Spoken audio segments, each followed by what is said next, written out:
The bass from the nightclub pulsed through the soles of my worn-out shoes, each beat a reminder that I didn't belong here. I tugged at the hem of my black dress, a thrift store find that looked expensive enough in dim lighting, and tried to blend into the wall of the VIP section.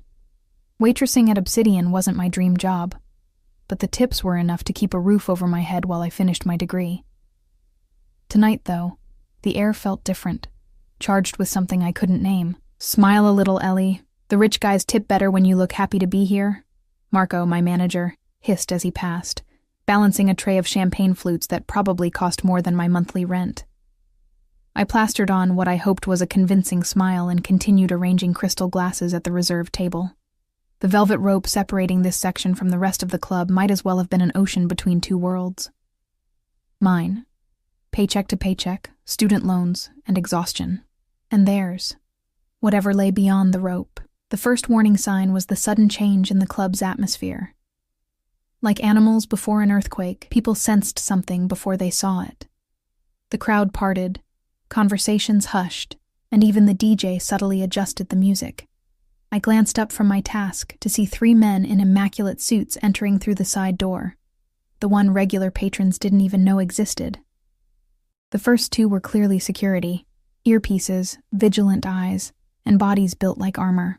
But it was the third man who made my hands tremble slightly as I arranged the last glass. He wasn't particularly tall, maybe 6 feet, but he carried himself as if he owned not just the room, but the ground beneath it. His dark hair was trimmed precisely, framing features that belonged on ancient coins. Sharp jawline, straight nose, and eyes that missed nothing. His suit wasn't flashy, just perfectly tailored to broad shoulders that tapered to a lean waist. I felt his gaze sweep the room like a searchlight before it landed, inexplicably, on me.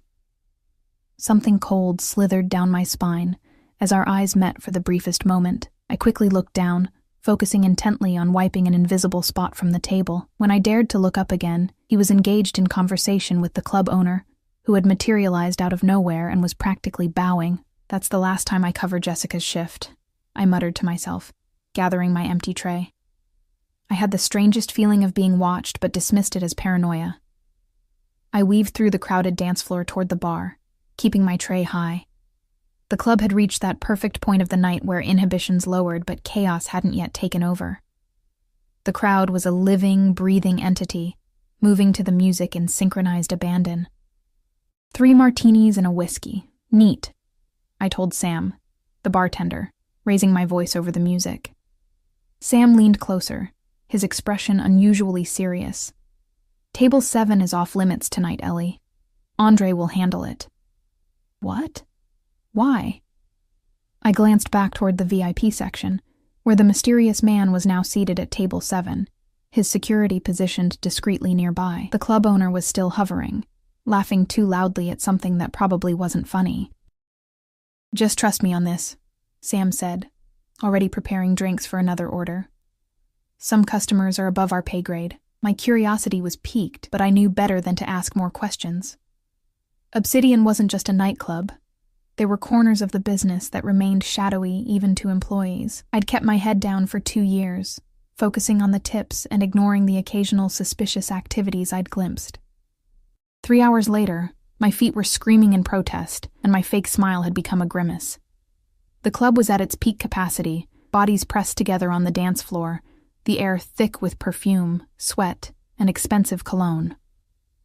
I'd just delivered a round of shots to a bachelorette party when I felt a hand slide around my waist. "Dance with me, beautiful," slurred a man with bloodshot eyes and a watch worth more than my car.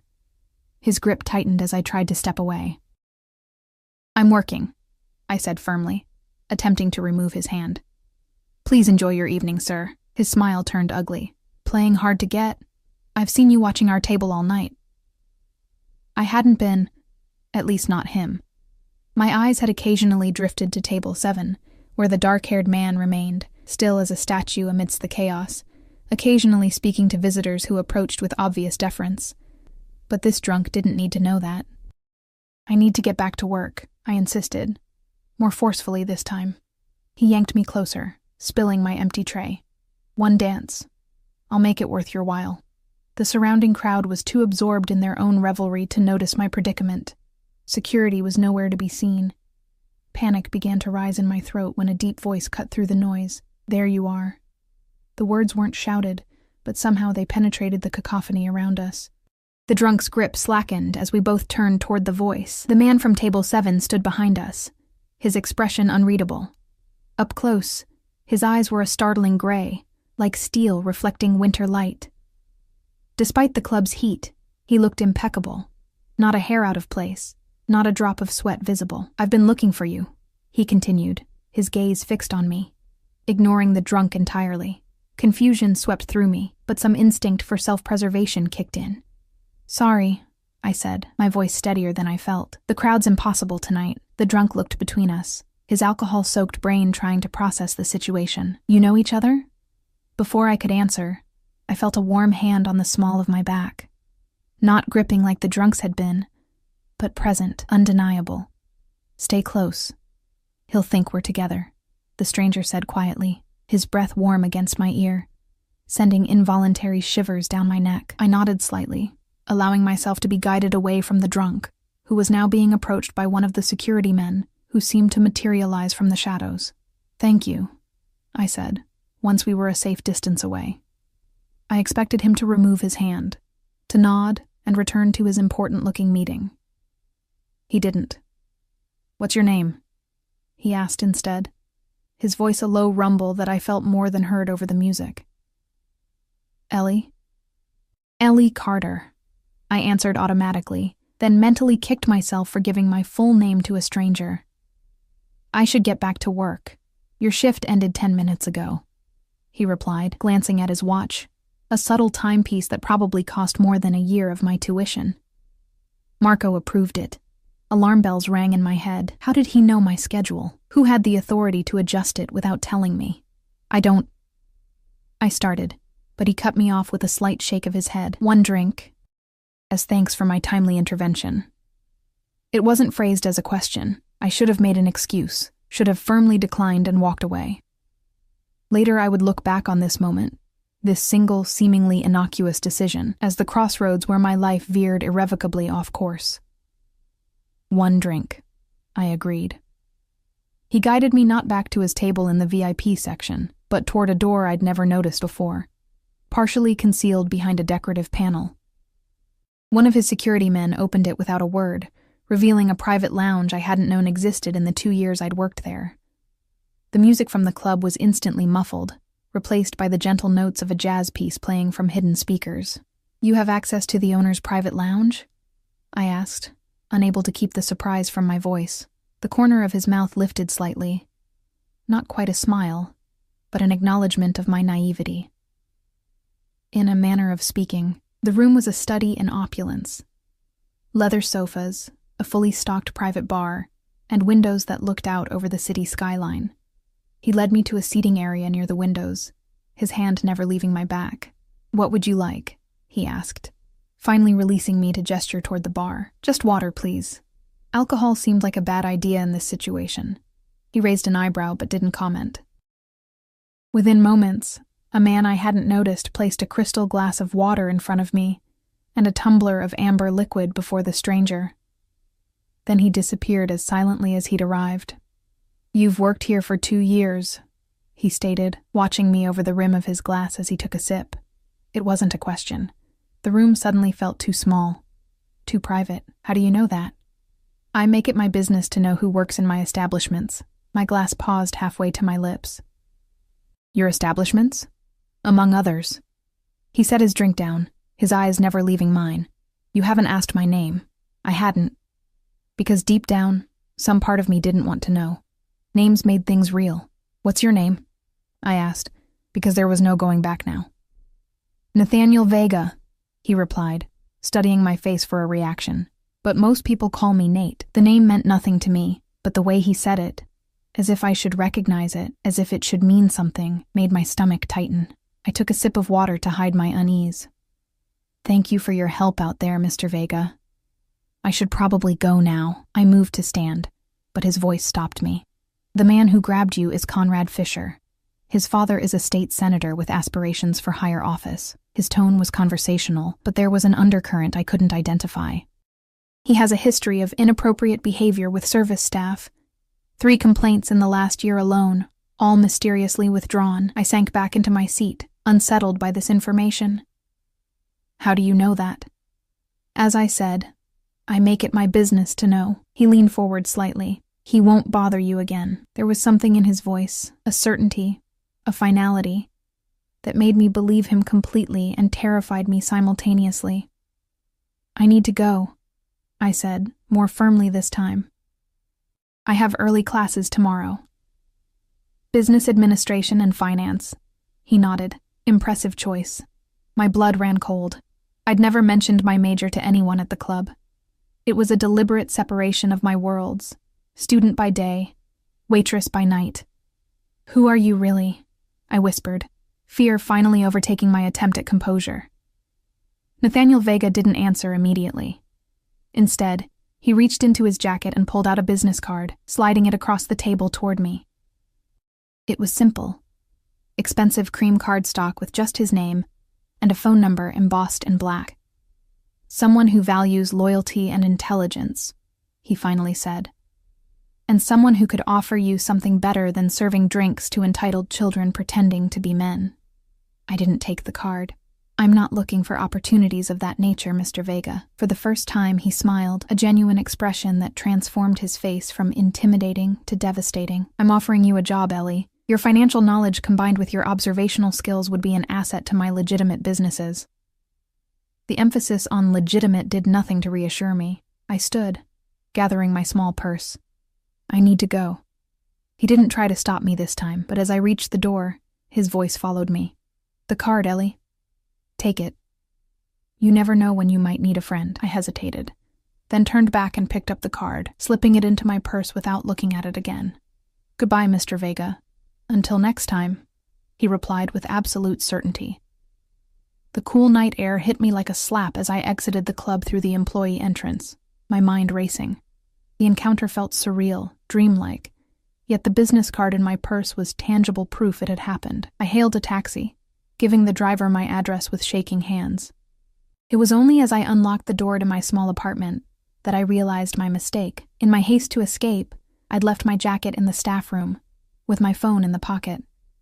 I'd have to retrieve it tomorrow. That night, I dreamed of steel-gray eyes watching me from shadows, and woke with the unshakable feeling that something fundamental had shifted in my world. I couldn't possibly know how right I was.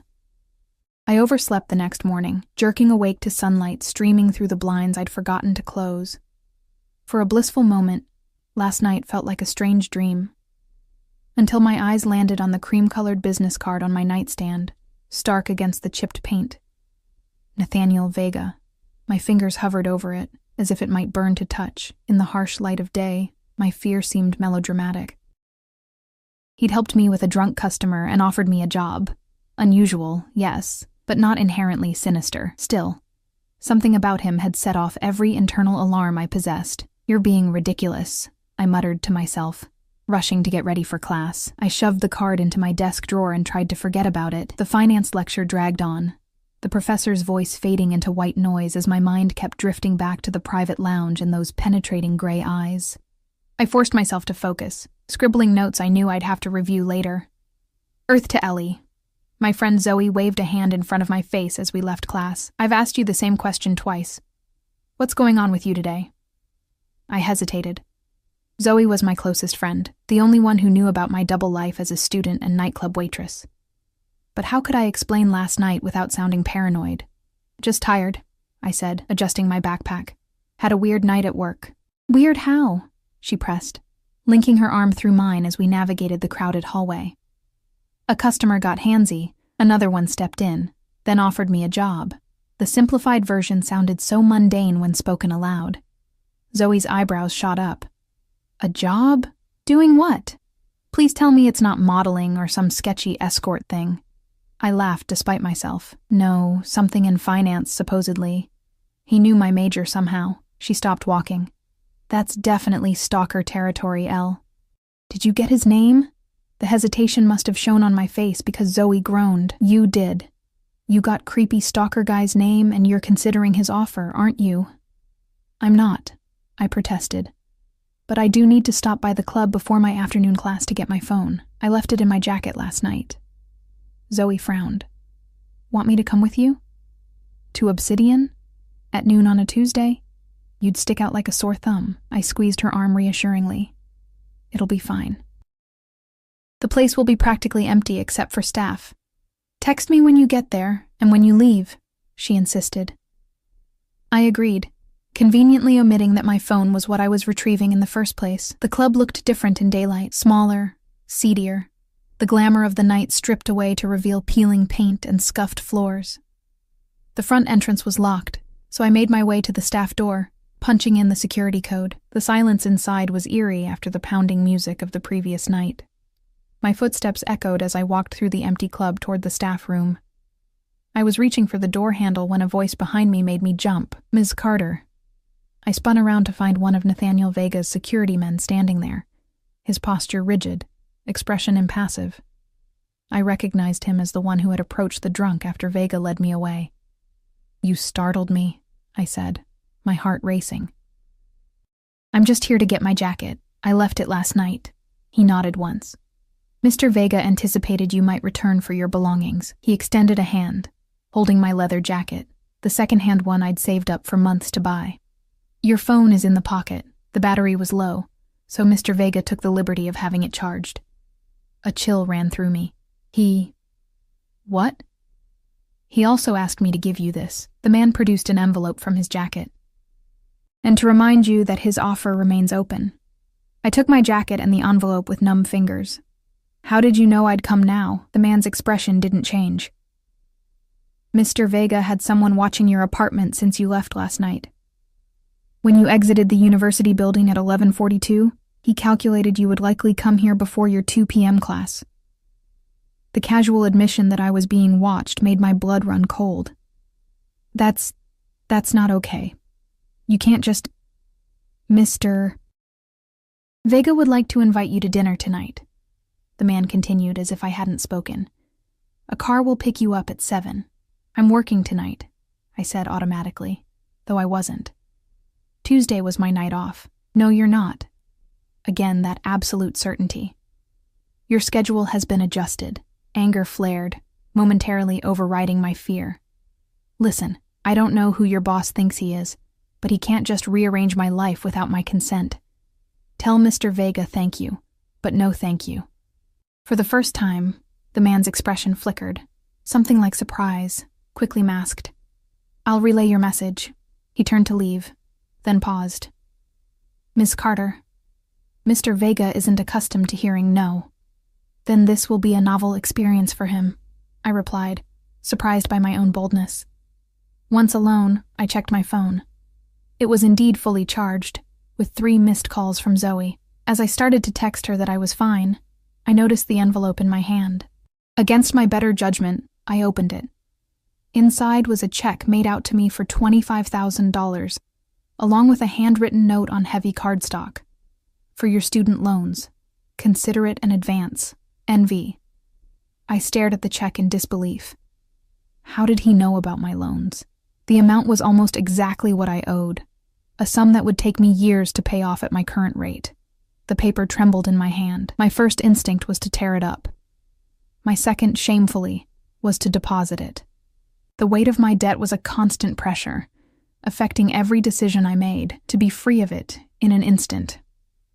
No, I said aloud, shoving the check and note back into the envelope. There are no free lunches. I exited the club quickly, checking over my shoulder every few steps, the feeling of being watched making my skin crawl. On campus, I went straight to the financial aid office, where I applied for an additional loan to cover my final semester. It would add to my debt, but it would be clean money with terms I understood. By evening, I was jumpy and exhausted. I'd spent the day looking over my shoulder, half expecting to see one of Vega's men following me. I'd decided to stay at Zoe's apartment, away from my own place where I felt exposed, vulnerable. You're being dramatic, Zoe said, as she placed a frozen pizza in the oven. Rich guy makes inappropriate job offer. You say no. End of story. He had someone watching my apartment, Zoe. He knew my schedule, my major, the exact amount of my student loans. I hugged my knees to my chest on her couch. That's not normal. Okay, that's definitely creepy. she conceded. But what's he going to do? Kidnap you? This isn't a movie. A knock at the door made us both freeze. Zoe recovered first, moving to peer through the peephole. It's just Ray, she said, relief evident as she opened the door for her boyfriend. Ray entered with a 6-pack of beer, kissing Zoe before noticing my tense posture. What's up with you? You look like you've seen a ghost. Ellie has a stalker, Zoe supplied. I don't have a... I began, but was cut off by another knock. All three of us turned toward the door. Ray moved protectively in front of Zoe. Expecting someone else? She shook her head, moving to the peephole again. This time her face paled. It's a man in a suit. I don't recognize him. My stomach dropped. Don't open it. Too late. Zoe had already unlocked the door, opening it just enough to see the visitor. Can I help you? I'm looking for Eleanor Carter. The voice was unfamiliar. Not Vega, nor the security man from earlier. There's no one here by that name, Ray said, moving to stand beside Zoe. I know she's here, the man replied calmly. Mr. Vega is waiting in the car. He doesn't like to be kept waiting. I rose from the couch, anger temporarily overpowering fear. I moved to the door, positioning myself between my friends. Tell Mr. Vega I said no. I'm not interested in his job, his money, or his dinner invitation. Please stop following me. The man's face remained expressionless. Mr. Vega anticipated your reluctance. He asked me to inform you that your sister's medical bills in Chicago have been paid in full. He thought you might want to thank him personally. My body went cold. My sister, Maya, had been battling cancer for 2 years, the treatments draining her savings and our parents' retirement fund. I hadn't even told Zoe the full extent of the situation. How did he? I whispered, unable to finish the question. The car is waiting, Ms. Carter. Black Bentley at the curb. He stepped back, clearly expecting me to follow. Zoe grabbed my arm. Ellie, don't... I gently removed her hand. It's okay. I'll call you later. I grabbed my purse, avoiding Ray's concerned look. If I'm not back in 3 hours, call the police, I added, only half joking. The black Bentley was exactly where the man had said, its engine purring softly, windows tinted so dark I couldn't see inside. The driver opened the rear door, and I slid onto buttery leather seats, my heart hammering against my ribs. Nathaniel Vega sat across from me, as immaculate as he had been the night before, though now in a charcoal suit that probably cost more than a year of my rent. His expression was unreadable as the car pulled away from the curb. That was manipulative, I said without preamble, surprised by my own courage. It was efficient, he countered, his voice even. You needed help with your sister's medical expenses. I provided it. Now you're here, which is where I wanted you. You can't buy people, Mr. Vega. A hint of a smile touched his lips. Everyone has a price, Eleanor. Yours happens to be your sister's health rather than your own financial security. I find that admirable. I folded my arms across my chest. What do you want from me? Direct. I appreciate that. He leaned back, studying me with those unsettling gray eyes. I told you last night, I'm offering you a position within my organization. Your financial acumen would be valuable. What exactly is your organization? I asked. Because normal businesses don't conduct job recruitment by stalking candidates and manipulating them with personal information. Vega didn't answer immediately. Instead, he pressed a button and a panel slid open to reveal a small bar. Drink? No, thank you. I'd like an answer. He poured himself a small measure of amber liquid. I have diverse business interests. Real estate, import, export, entertainment venues like Obsidian. Some ventures require discretion. You're a criminal, I stated flatly. His eyes narrowed slightly, the first crack in his composed facade. I prefer businessman operating outside conventional regulatory frameworks. Despite everything, I almost laughed. That's a very fancy way of saying yes. The car slowed to a stop, and I glanced out the window to see we'd arrived at Terrazza, the most exclusive restaurant in the city. The kind with a 6-month waiting list and no prices on the menu. I believe this conversation would be better continued over dinner, Vega said, nodding to the driver who had appeared to open his door. I'm not hungry, I replied, though my stomach chose that moment to betray me with an audible growl. Vega's mouth quirked. Your body disagrees. Come, Eleanor. One meal. Consider it a proper interview. Stop calling me Eleanor. No one calls me that. I remained seated. Even as he exited the vehicle, he turned back, framed in the doorway. Your sister does. The mention of Maya sent another chill through me. How much do you know about my life? Everything that matters. He extended his hand. Dinner, Ellie. Then you can make your decision with a clear head and a full stomach. I should have refused. Should have demanded to be taken back to Zoe's. Instead, I placed my hand in his and allowed myself to be helped from the car, telling myself it was curiosity, not fascination, that propelled me forward.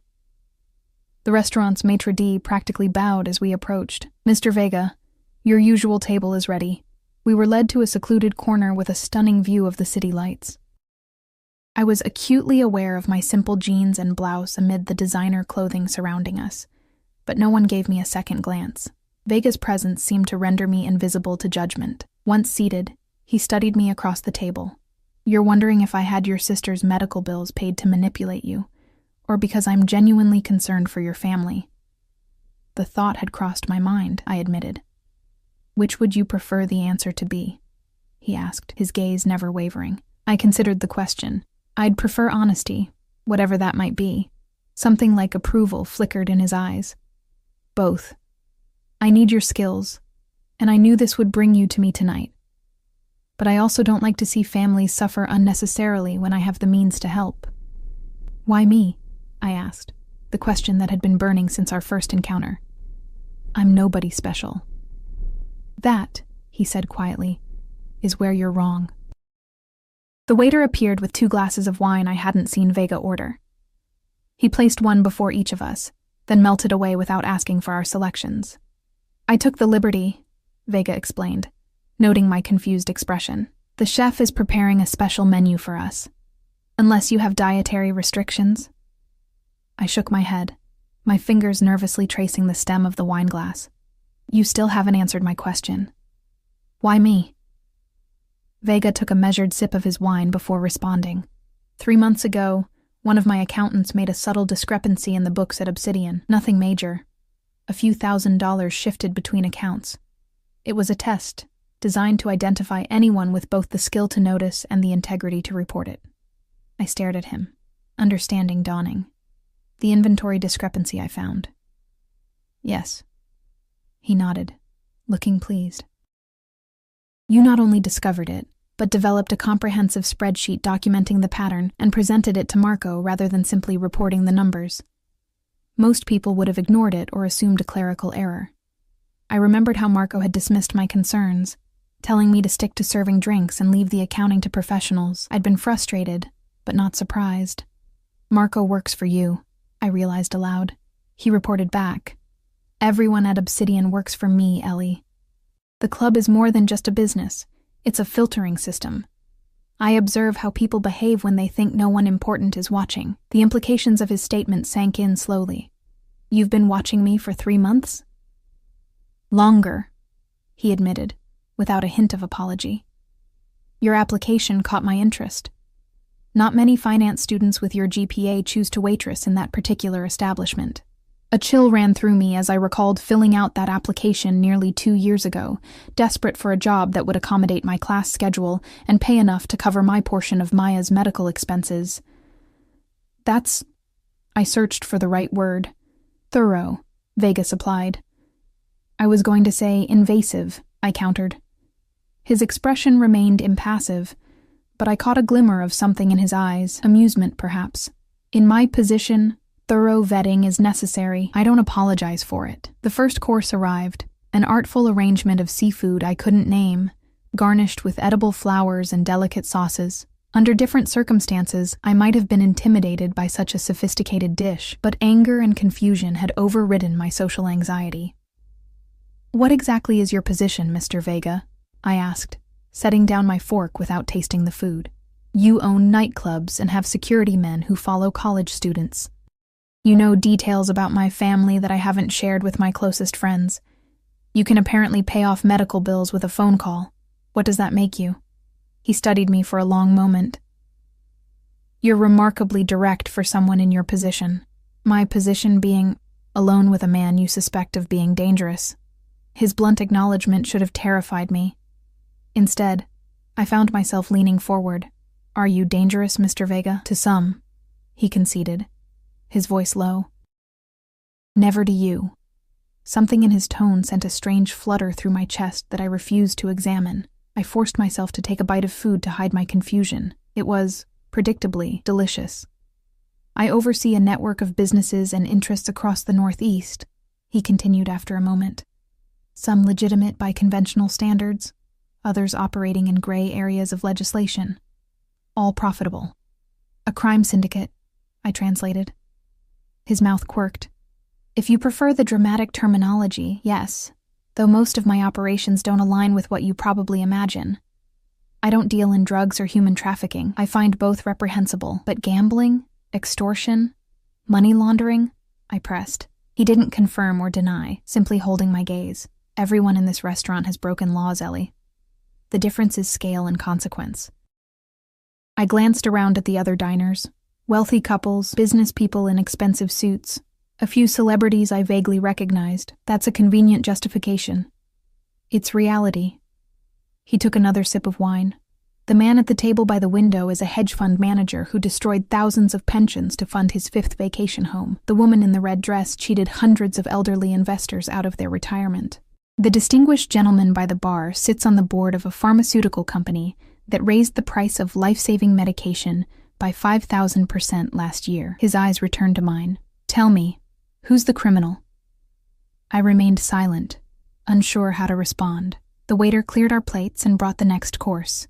A perfectly cooked piece of fish with a delicate sauce. What would this job entail exactly? I asked finally. Surprising myself with the question, a smile touched his lips, a genuine one that transformed his face, making him look younger, less forbidding. Financial oversight for several of my legitimate businesses initially. Your degree will be useful, but I'll provide additional training. You'd report directly to me. And if I refuse? The smile vanished. Then you refuse. The check I gave you will be voided, but your sister's medical bills remain paid. Consider it a gift. I blinked, caught off guard by his response. Just like that? No threats? No consequences? I'm not in the habit of forcing unwilling people into my organization, Ellie. It creates unnecessary risks and complications. He cut a perfect bite of fish. However, I think you'll accept. His confidence irked me. What makes you so sure? Because you're bored, he said simply. You're intelligent, observant, and ambitious, trapped in a life too small for your capabilities. Waiting tables for entitled customers while your mind craves challenge. I'm offering you a way out, a path with real responsibility, compensation that reflects your worth, and work that will never be dull. His assessment struck uncomfortably close to home. I had been suffocating in the monotony of my existence, classes where I easily grasped concepts that confounded my peers, nights serving drinks to people who looked through me as if I were furniture, a future of corporate drudgery ahead if I was lucky enough to land a job after graduation. What about my degree? I asked, a tacit acknowledgement that I was considering his offer. You'll complete it.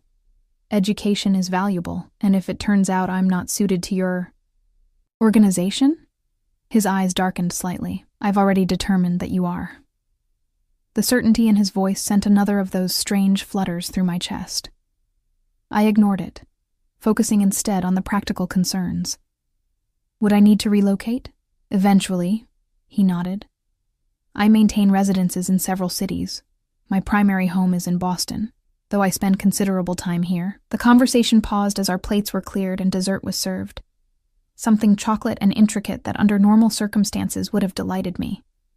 Now I barely noticed it. May I ask about my sister's medical bills? I ventured after a moment. His expression softened marginally. Paid in full, including future treatments. I've also arranged for her to see a specialist who has had success with cases like hers. Tears pricked at my eyes unexpectedly. Maya had been fighting so hard, our parents stretching every resource to breaking point. Why would you do that? Because I could, he answered simply. And because it matters to you. I studied his face, searching for deception and finding none. Thank you, I said softly, regardless of what I decide about the job. He inclined his head in acknowledgement. You have questions about the nature of my business. Ask them. I considered carefully. Would I be expected to do anything illegal? No. Your role would be entirely legitimate, with proper documentation, taxes paid, benefits, the works. He set down his fork. I compartmentalize my operations, Ellie. You would not be involved in anything that could compromise your future. But I would know about those other operations. Eventually, yes. His gaze was steady. Knowledge is inevitable in proximity. But participation is a choice. I processed this, turning the implications over in my mind. What happens if I accept, then change my mind later? A shadow crossed his face. That would depend on what you've learned and what you intended to do with that knowledge.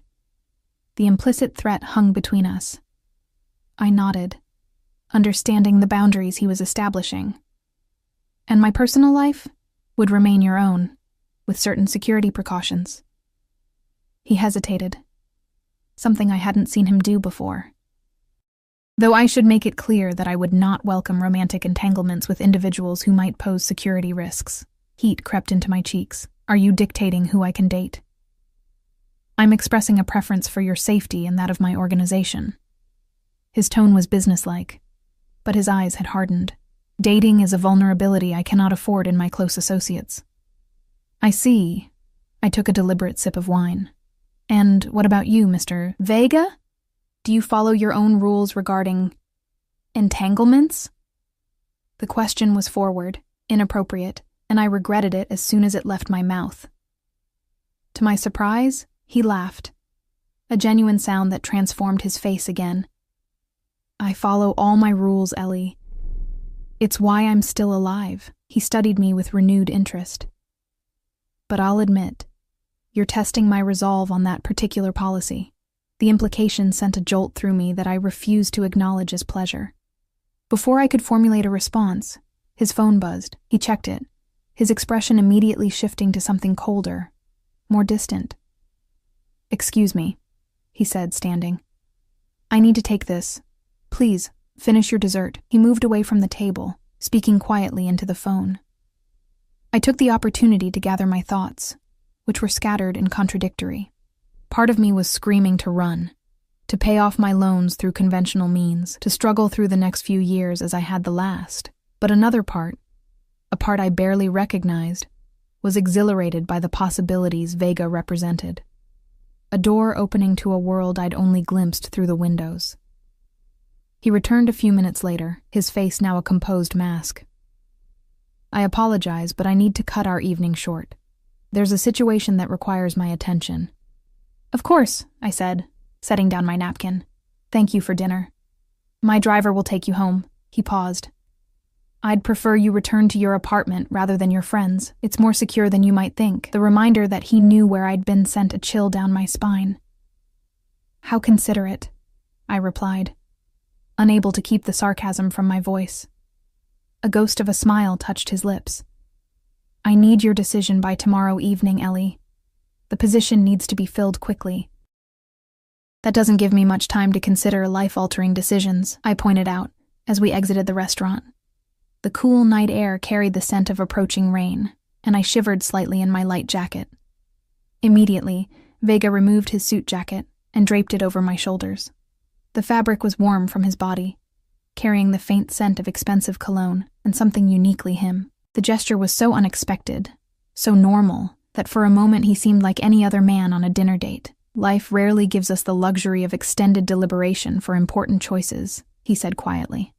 We decide with the information available and live with the consequences. His driver appeared with the car, opening the door for me. Vega surprised me again by taking my hand, his thumb brushing across my knuckles in a touch so light I might have imagined it. Until tomorrow, Ellie. I slid into the car, my skin tingling where he had touched it. As the vehicle pulled away, I saw him still standing there, watching me leave, a solitary figure commanding the sidewalk as if it were his personal domain. The car ride was silent, the driver showing no interest in conversation.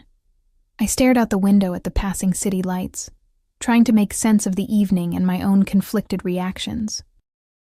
When we arrived at my apartment building, the driver insisted on escorting me to my door. I was too mentally exhausted to argue.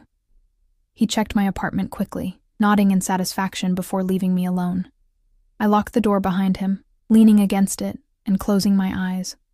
Only then did I realize I was still wearing Vega's jacket. I slipped it off, draping it over a kitchen chair, suddenly overwhelmed by the enormity of the choice before me. My phone buzzed with a text from Zoe. "Are you alive? Do I need to call the police?" I quickly typed back, "I'm fine. Home now. We'll explain tomorrow." Exhaustion swept over me, but I knew sleep would be elusive. I moved to my laptop, opening a new document. On one side, I typed reasons to accept. On the other, reasons to refuse. Under accept, I listed financial security, Maya's medical bills, career advancement, new experiences, challenge. Under refuse, I wrote illegal activities, danger, loss of freedom, moral compromise. I stared at the lists until the words blurred. The logical choice was obvious. No job was worth entangling myself with a criminal organization, regardless of how legitimate my specific role might be. Yet something kept me from committing to that decision.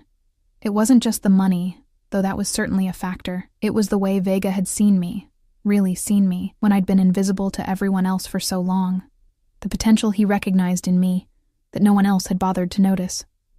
My phone buzzed again, an unknown number. "Your sister's first appointment with Dr. Levine is scheduled for next Thursday at 10 a.m. Transportation has been arranged. NV." I stared at the message, a lump forming in my throat. I hadn't even given him my number, yet here he was, already arranging Maya's care with the top specialist in the country. Before I could talk myself out of it, I typed back, "Thank you." The response came immediately. "You're welcome, Ellie. Sleep well." I set the phone down, my decision crystallizing with unexpected clarity.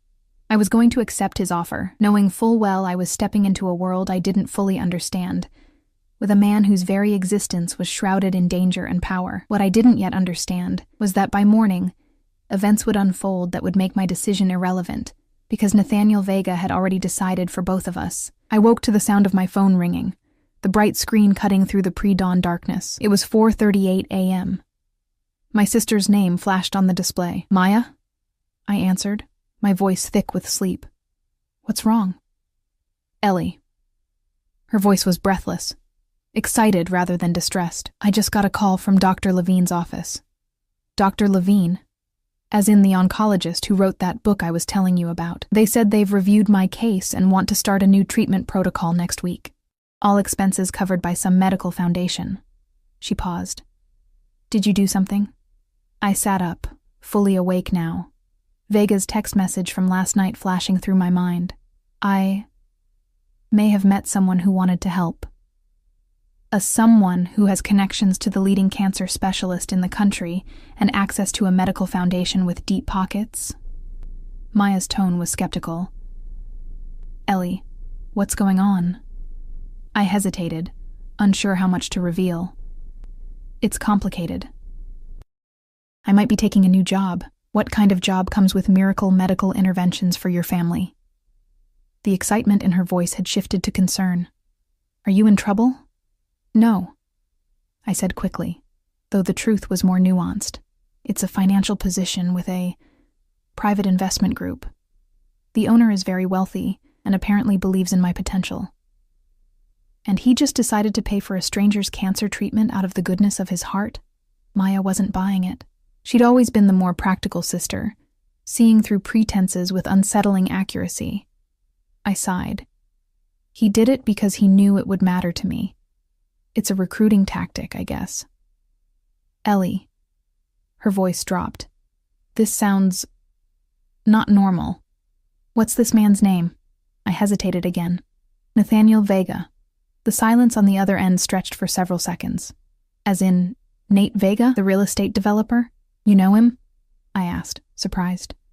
"I know of him," she corrected. "His company restored that historic theater district in Boston last year.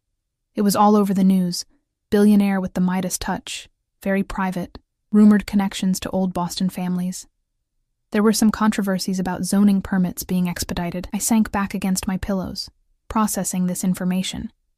Vega had presented himself as a businessman with some illegal operations, but he downplayed the extent of his legitimate empire. If Maya recognized his name from mainstream news, he was more prominent than I'd realized. "The treatment," I said softly. "It's legitimate, right? Dr. Levine is the best in the field." Maya confirmed. "The treatment plan they outlined is cutting-edge but sound. This could be..." Her voice broke slightly. "This could be what we've been hoping for." The lump returned to my throat. "Then take it. Whatever happens with this job, the treatment is yours," he promised. "I don't like the idea of you getting involved with someone powerful enough to make these kinds of arrangements, Ellie. It feels like there are strings attached." "There probably are," I admitted, "but I'm going into it with my eyes open." We talked a while longer, Maya extracting a promise that I would be careful and call her daily. By the time we hung up, pale morning light was filtering through my blinds. I checked my phone. No messages from Vega, but a missed call from Zoe. I texted her that I'd call later, then dragged myself to the shower. As the hot water cascaded over me, I tried to organize my thoughts. The fact that Vega was publicly known changed things, though I wasn't sure exactly how. It meant he was more established, more legitimate than I'd initially believed, but it also meant he had more to lose if his illegal operations were exposed. I was drying my hair when a knock at my door startled me. Wrapping my robe tightly around myself, I approached cautiously and peered through the peephole. A young woman stood there, holding a large box and a garment bag. She was professionally dressed in a tailored pantsuit, her dark hair pulled back in a sleek ponytail. "Ms. Carter?" she called through the door. "My name is Vanessa Liu. Mr. Vega sent me." I hesitated before opening the door just enough to see her properly. "What is this?" She smiled politely. "Mr. Vega thought you might appreciate some options for today's meeting." "What meeting?" I hadn't agreed to anything beyond giving him my decision. "The introductory orientation at Vega Holdings," she replied, as if this were common knowledge. "Your new employment paperwork needs processing, and Mr. Vega thought you might want to tour the offices before you start on Monday." The presumption was breathtaking. I hadn't even formally accepted the position, yet he was already scheduling my first day. "I haven't accepted the job yet," I said, irritation rising. Vanessa's smile didn't waver, but something flickered in her eyes, surprise perhaps. "I see. Well, Mr. Vega requested that I deliver these items regardless." She extended the box and garment bag. "May I come in?" Against my better judgment, I opened the door wider and allowed her to enter. She placed the items carefully on my small dining table. "The car will arrive at 9 a.m., she continued, checking her slim gold watch. "That gives you just over 2 hours to prepare. Inside the box, you'll find appropriate accessories and the address for Vega Holdings. The garment bag contains several options for professional attire." "I have classes today," I protested. "They've been covered." Her tone made it clear this wasn't up for discussion. "Your professors have been informed you're interviewing for a prestigious internship." They were quite supportive, especially given the recommendation letter from Mr. Vega. My temper flared. He can't just rearrange my life without consulting me. Vanessa regarded me with something like sympathy. "You'll find that Mr. Vega operates with remarkable efficiency once he's made a decision. The job is yours if you want it, Ms. Carter.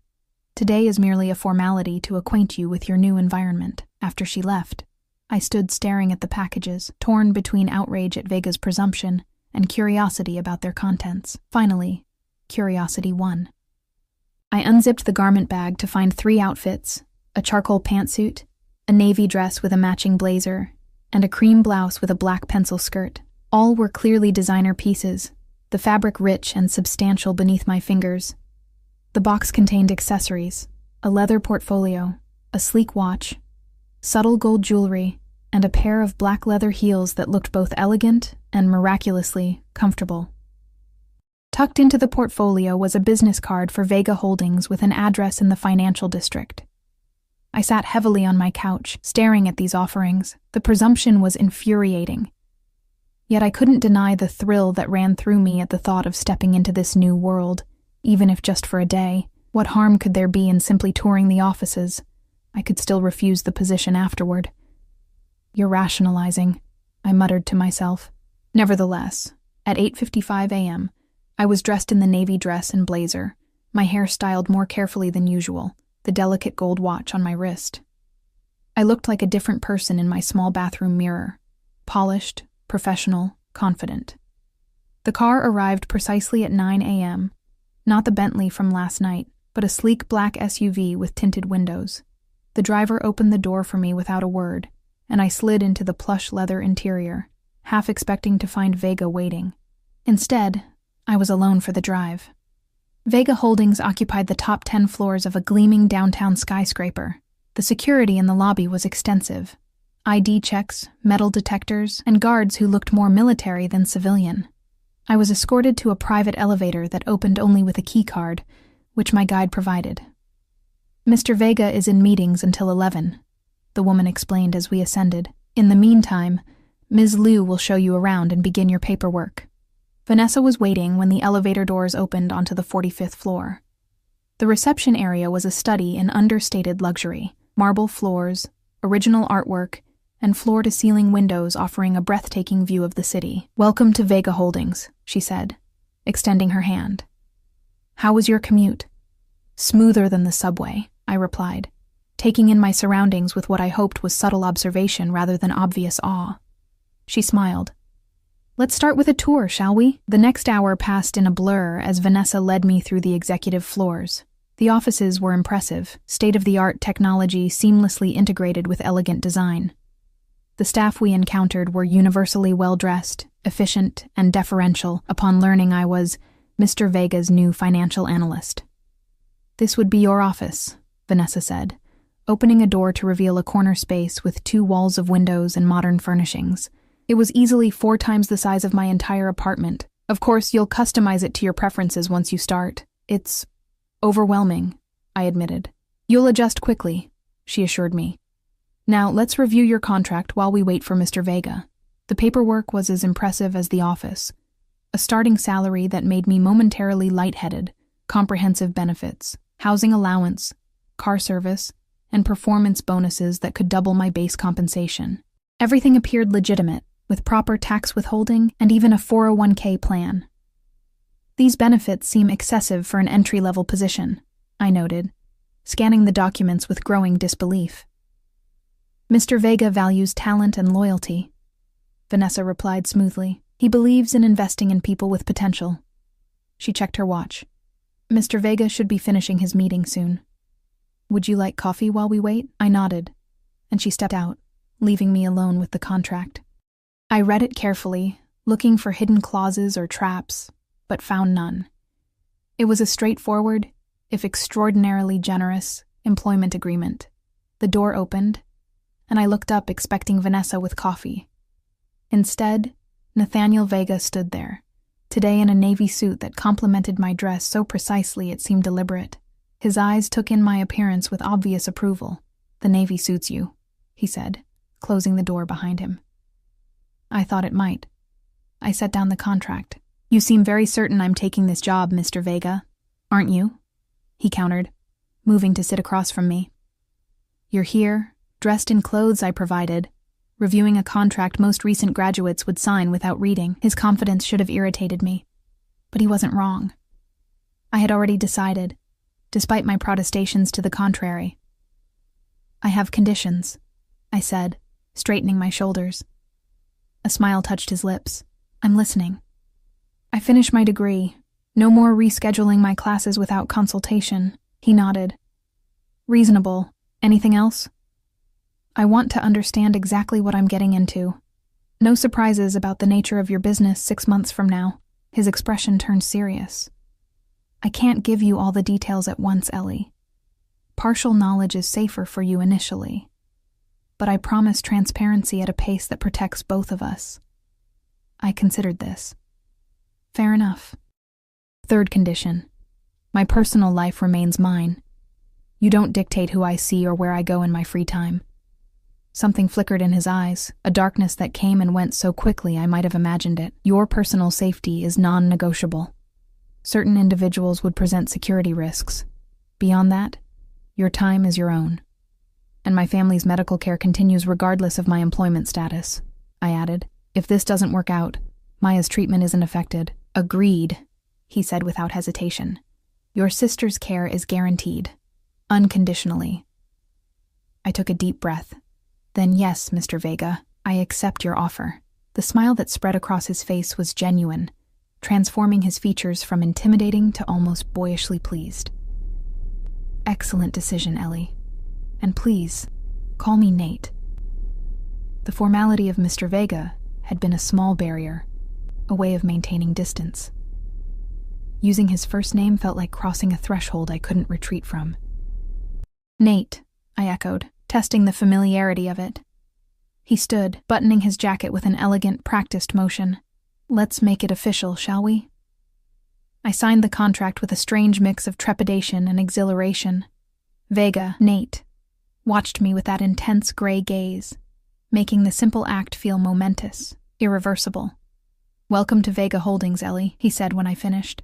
I believe this is the beginning of a very productive partnership. The rest of the day passed in a whirlwind of introductions, security clearances, and technology setups. I was issued a company phone, laptop, and ID badge with access to specific floors of the building. Vanessa remained my guide, explaining procedures and protocols with brisk efficiency. By late afternoon, my head was spinning with information. Nate had disappeared after our meeting, apparently called away to a business emergency, but Vanessa assured me he would be in touch soon. Your apartment lease expires next month, she mentioned casually as we waited for my car. Mr. Vega has arranged temporary accommodations until you decide on a permanent residence. The company maintains several properties for executives. Again, that presumption that my life was now his to arrange. But this time, my irritation was tempered with reluctant appreciation. My apartment was a cramped studio with unreliable heating, and a persistent mold problem in the bathroom. The thought of living somewhere that matched the elegance of the Vega Holdings offices was undeniably appealing. The car arrived to take me home, the driver as silent as before. As we pulled away from the curb, I caught sight of a familiar black Bentley parked across the street. Though I couldn't see through the tinted windows, I knew instinctively that Nate was watching, making sure I left safely. The knowledge should have felt intrusive. Instead, it sent a peculiar warmth through me that I didn't want to examine too closely. Back in my apartment, I changed into comfortable clothes and tried to process the day's events. My phone, my personal one, not the new company device, buzzed with messages from Zoe demanding updates. I texted back that I was fine and would explain everything tomorrow. As I was heating leftover pasta for dinner, a knock at my door startled me. This time, the peephole revealed a courier holding a small package. Delivery for Eleanor Carter, he announced when I opened the door. The package was wrapped in heavy cream paper, secured with a black ribbon. No sender was identified. I thanked the courier and closed the door, turning the package over in my hands before carefully unwrapping it. Inside was a small velvet box. My heart skipped as I opened it, revealing a delicate gold necklace with a simple pendant. A small key crafted from what appeared to be white gold or platinum, inset with a tiny diamond. A note card accompanied it, written in a strong, slanting hand. To new beginnings and opened doors. Dinner tomorrow, 8 p.m. N. I lifted the necklace, the key pendant catching the light. The symbolism wasn't subtle, a key to a new life, a new world he was unlocking for me. Or perhaps a reminder that I now had access to things previously beyond my reach. I fastened it around my neck, the metal cool against my skin. As I looked at my reflection, the woman staring back seemed different already. Not just the external polish of the designer clothes from earlier, but something in the eyes. A recognition of crossing a threshold, of choices made that couldn't be unmade. My phone buzzed with a text from the unknown number. Nate's number. It suits you. I moved to my window, scanning the street below. No black Bentley, no obvious security, yet the message had come immediately after I'd put on the necklace. I touched the key pendant, a chill running through me. Are you watching me? I texted back. The reply came instantly, always. The single word should have terrified me. Instead, it sent that strange warmth through me again, along with something darker, more complex. A thrill I didn't want to acknowledge. I was playing with fire, and some part of me, a part I barely recognized, welcomed the burn. The next 2 weeks passed in a blur of transitions. By day, I trained at Vega Holdings, absorbing financial systems and corporate structures with an ease that surprised even me. By night, I packed my meager belongings for the move to what Vanessa called temporary accommodations, a penthouse apartment in a building Nate owned downtown. I'd expected resistance from Zoe when I told her about the job, but after her initial skepticism, she'd been cautiously supportive. "Just promise you'll get out if it feels wrong," she'd said during our coffee meetup. "And keep in regular contact so I know you're alive." Nate himself remained an enigma, present yet elusive. We'd had dinner twice more since that first night, each time in private dining rooms of exclusive restaurants. The conversations were mainly professional, focused on my training and integration into Vega Holdings. Yet undercurrents of something else rippled beneath the surface, in the way his eyes lingered on mine, the occasional brush of his hand against mine when passing documents, the text messages that came at odd hours, asking if I was comfortable, if I needed anything. It was during our third dinner that the carefully constructed professional facade began to crack. "You've impressed everyone," Nate said, as we finished our entrees in a candlelit private room overlooking the harbor. "Harrison says you've already identified inefficiencies in our accounting systems that his team missed." I smiled, pleased by the praise. The redundancies were subtle but significant. You could save about $4 million annually by restructuring those departments. "I didn't hire you to save me money, Ellie." His voice had dropped to that lower register that seemed to resonate somewhere beneath my ribcage, though I appreciate the initiative. "Why did you hire me?" I asked boldly, the question that had simmered since our first meeting. "The truth." Nate studied me for a long moment, swirling the wine in his glass. "Because you see what others miss. Because you're intelligent enough to be dangerous, but ethical enough not to abuse it. Because you're loyal to those you care about." He paused. "And because I've never met anyone quite like you." Heat crept into my cheeks. "You barely know me. I know enough." His gaze was intense, unapologetic. "You underestimate how revealing your actions are. The way you protected your drunk friend at a party last year, even though she'd been dismissive of you earlier. How you tutored struggling classmates without accepting payment. The extra food you brought to the homeless man outside your building every Tuesday." I stared at him, unnerved by these intimate details of my life casually laid bare. "That's invasive?" he supplied, echoing our earlier conversation. "Perhaps, but necessary to understand who you truly are." "And who am I, in your assessment?" I challenged, unsettled by his surveillance yet strangely flattered by his attention. His expression softened almost imperceptibly. "Someone rare, Ellie. Someone worth protecting." The air between us changed, charged with something beyond professional interest or casual attraction. I broke eye contact first, reaching for my water glass to steady my hands.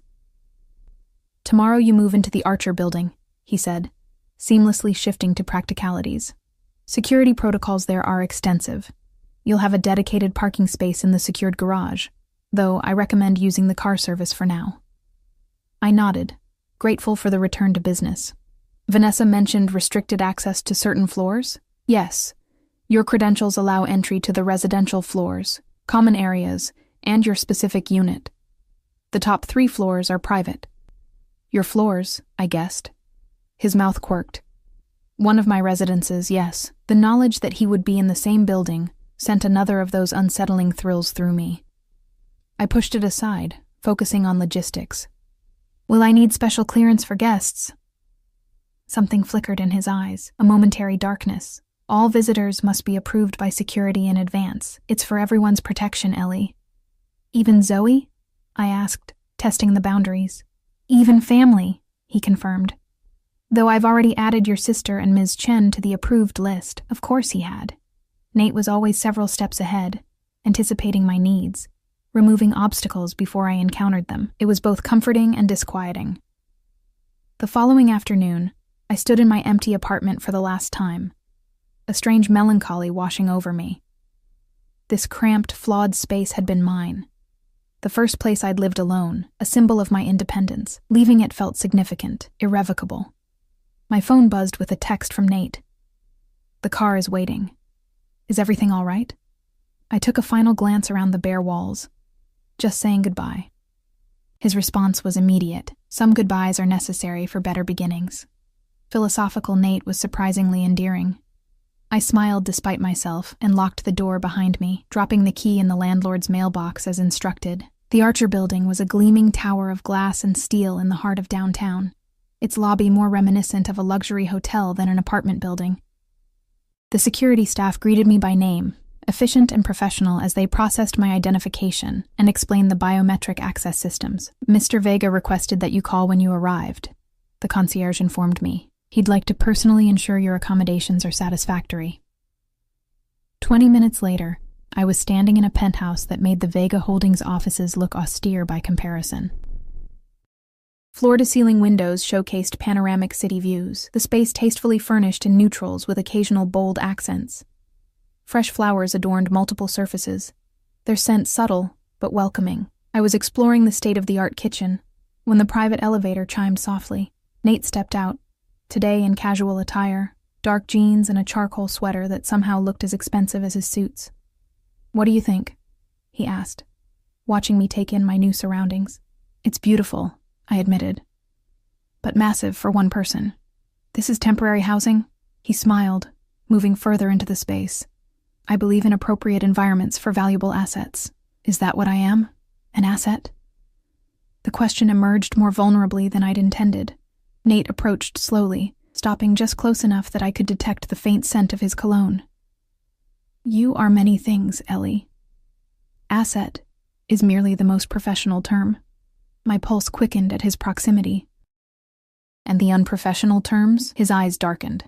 "Would cross several boundaries I've established." The tension between us was palpable, electric. I should have stepped back, maintained the professional distance he himself had referenced. Instead, I found myself asking, "What boundaries are those exactly?" He studied me for a long moment, something fierce and restrained in his gaze, ones that protect you from complications you're not ready for. "Shouldn't I decide what I'm ready for?" I challenged. His jaw tightened. "Not in this. Not yet." He stepped back, creating distance between us. "I've arranged for dinner to be delivered at 7. The kitchen is fully stocked if you prefer to cook. Security has my private number if you need anything." He moved toward the elevator. "I have meetings until late tonight. We'll review your first full portfolio assignment tomorrow." And just like that, the professional mask was back in place. The moment, whatever it had been, broken. "Nate," I called as he reached the elevator. He paused, looking back at me. "Thank you for all of this." Something complex passed across his features. "You've earned it, Ellie. Remember that." After he left, I explored my new home more thoroughly, discovering thoughtful details that spoke of careful preparation, my preferred coffee already stocked, the bookshelves containing several titles from my wish list, the bathroom supplied with the exact brands of toiletries I used.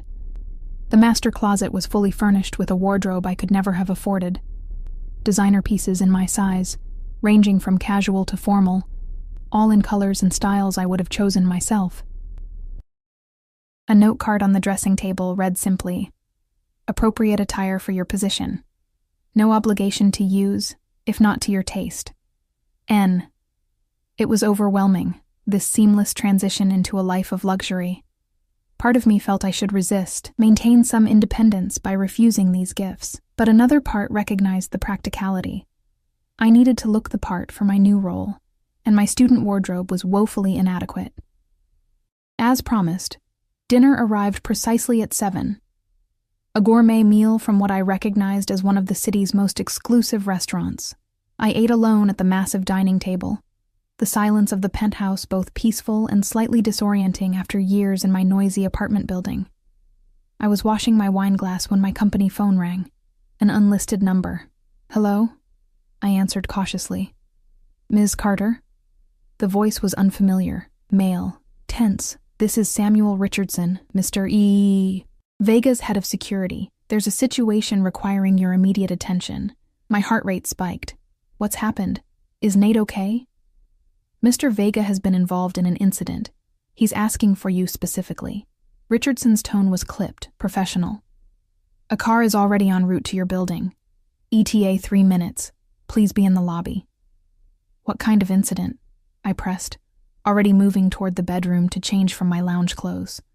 I'm not at liberty to discuss details on this line. Mr. Vega will explain when you arrive.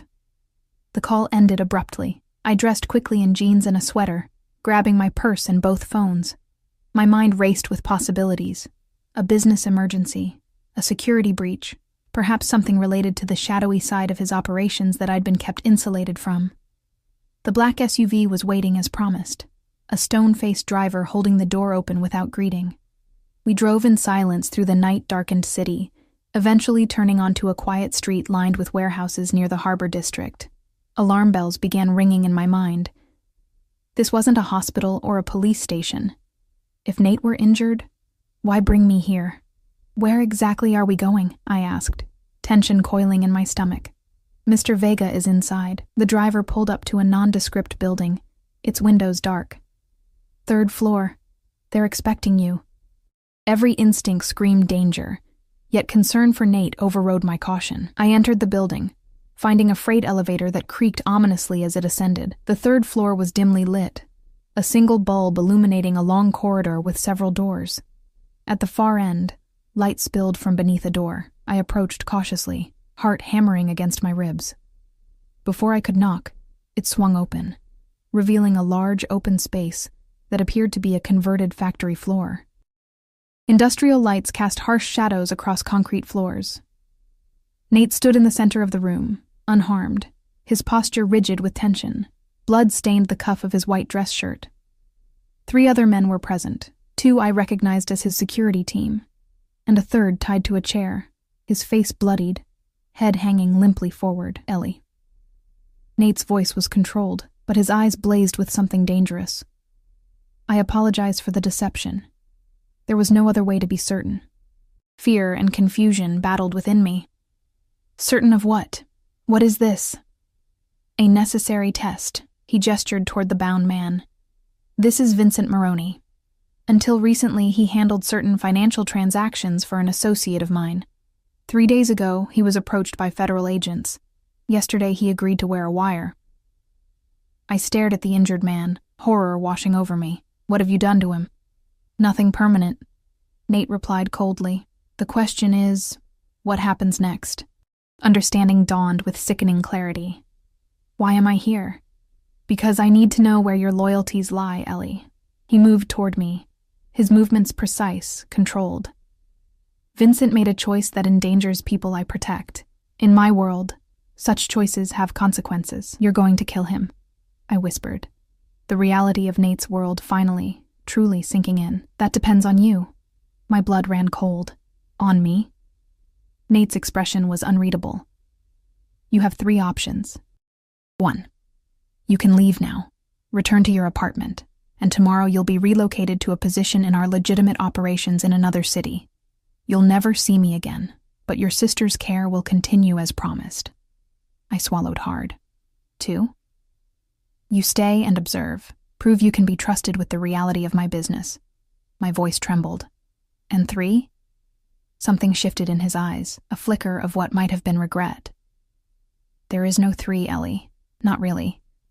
Because I already know you can't do either one and live with yourself afterward. The man in the chair groaned, beginning to regain consciousness. One of the security men moved toward him, but Nate raised a hand, stopping him. This is the reality behind the offices and penthouse apartments, Nate continued, his voice softer now. This is what maintains the empire. I wanted to protect you from it, but circumstances have forced my hand. I felt sick, lightheaded. You brought me here to what? See if I could stomach murder? Was any of it real? The job, the apartments, I cut myself off, unable to name the electricity that had sparked between us. All of it was real, he said fiercely. Your talent, your position, he paused. My regard for you. But this is also real, Ellie. This is the foundation everything else is built upon. Let him go, I said suddenly, surprising myself with the steadiness in my voice. Nate's eyebrows rose. That's not one of the options. Make it one. I stepped closer, fear giving way to a strange calm. You said you value my intelligence.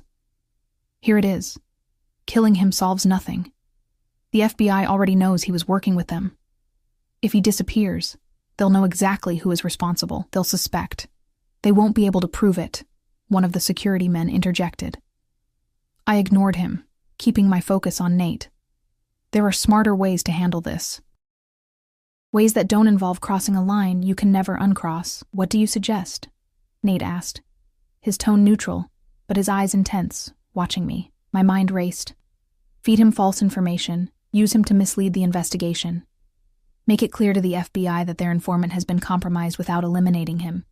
It undermines their case while giving you time to clean up whatever operations he might have knowledge of.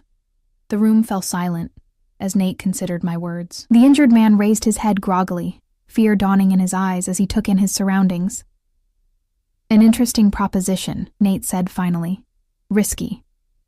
Less risky than murder, I countered, and more profitable in the long run. A ghost of a smile touched his lips.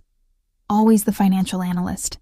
He turned to his security team, issuing quiet instructions I couldn't hear. One of them nodded and left the room, while the other began untying the captive. Nate returned to me, taking my elbow and guiding me toward the door. You continue to surprise me, Ellie. Is that good or bad? I asked, still trembling slightly from the adrenaline. It's unprecedented, he replied as we stepped into the hallway, leaving the others behind. No one else would have dared suggest an alternative. They would have chosen to leave or to stay silent. I'm not everyone else, I said quietly. His eyes softened fractionally. No, you're not. In the car back to the Archer building, Nate sat beside me, his presence both comforting and unsettling after what I'd witnessed. Neither of us spoke until we were nearly home. I didn't want you to see that side of things so soon, he finally said. But Vincent's betrayal accelerated the timeline. I turned to face him. Would you have killed him if I hadn't been there? He considered the question with surprising openness. Probably. It would have been cleaner, simpler. But not smarter, I said. No, he acknowledged. Not smarter. When we reached the building, he escorted me to my door. I hesitated before entering, suddenly uncertain of everything. I understand if you want to take option 1, Nate said quietly. After tonight, no one would blame you. I studied his face, the sharp angles softened by the dim hallway lighting, the gray eyes that revealed more than he probably intended. Despite everything, I still felt that pull toward him, that inexplicable connection that had sparked from our first meeting. I'm staying, I said, surprising myself with the certainty in my voice. But I have a new condition. His expression remained neutral, but tension had crept into his shoulders. Which is? No more tests, no more deception. If we're going to do this, whatever this is, it has to be with honesty, even when the truth is ugly. Something like relief crossed his features. Agreed. I unlocked my door but didn't open it. And one more thing. Those boundaries you mentioned earlier, we need to discuss those. Properly. His eyes darkened. Ellie. Not tonight, I clarified. I've had enough revelations for one evening. But soon, he nodded slowly. Soon, he agreed, his voice lower, rougher. I entered my apartment, closing the door between us with a soft click that felt strangely significant. Leaning against it, I closed my eyes, processing the night's events. I should have been terrified, should have been packing my bags and running as far from Nathaniel Vega as possible. Instead, I felt strangely calm, as if pieces of a puzzle had finally clicked into place. I understood now what I was involved in. The true nature of Nate's empire, the darkness that shadowed his world. And despite everything, I wasn't running. 6 months later, I stood at the window of a different penthouse, this one in Boston, overlooking the harbor where lights danced on dark water. My role at Vega Holdings had evolved beyond financial analysis to become something more complex, more integral. I had proven my value not just in identifying efficiencies, but in providing perspectives Nate's other advisors wouldn't dare offer. The boundaries we discussed that night had shifted gradually, inevitably, until they dissolved entirely 3 months ago. Now, Nate's dress shirts hung beside mine in the closet. His scent lingered on the pillows, and the key necklace he'd given me on that first day had been joined by a more significant piece of jewelry, a platinum band set with a single flawless diamond. Deep thoughts? His voice came from behind me, followed by strong arms encircling my waist, pulling me against his chest. I leaned into him, watching our reflection in the darkened window, just reflecting on how much has changed. His lips brushed my temple. Any regrets? I turned in his arms, studying the face that had become as familiar to me as my own. Nathaniel Vega was still a complicated man, dangerous to his enemies, fiercely protective of those he considered his. The empire he'd built straddled worlds both legitimate and shadow, and I now moved between them with increasing confidence, my own moral compass gradually adjusting to this new reality. We had established boundaries of a different sort, lines I wouldn't cross, operations I wouldn't touch. He respected these limitations, valuing my perspective precisely because it differed from the yes-men who surrounded him. In turn, I'd learned to accept the necessary darkness of his world, to understand the complex code of honor that governed his decisions. No regrets, I answered honestly. Though I sometimes wonder what would have happened if I'd never said, "Stay close, he'll think we're together," to that stranger in a nightclub. Nate smiled, the private smile reserved only for me. "I would have found you eventually. Some things are inevitable, Ellie." As his lips met mine, I reflected that he was probably right. From that first moment when his gray eyes had met mine across a crowded room, some part of me had recognized a truth I hadn't been ready to acknowledge: that Nathaniel Vega and I were always destined to collide, to challenge each other, to become entangled in ways neither of us could have predicted. "Stay close, he'll think we're together." Words spoken to a stranger who turned out to be anything but. Words that had changed the course of my life irrevocably, leading me from a world of shadows and uncertainty into one of power and possibility. And despite everything, the danger, the moral compromises, the occasional brush with darkness, I wouldn't change a single moment of our complicated, extraordinary journey.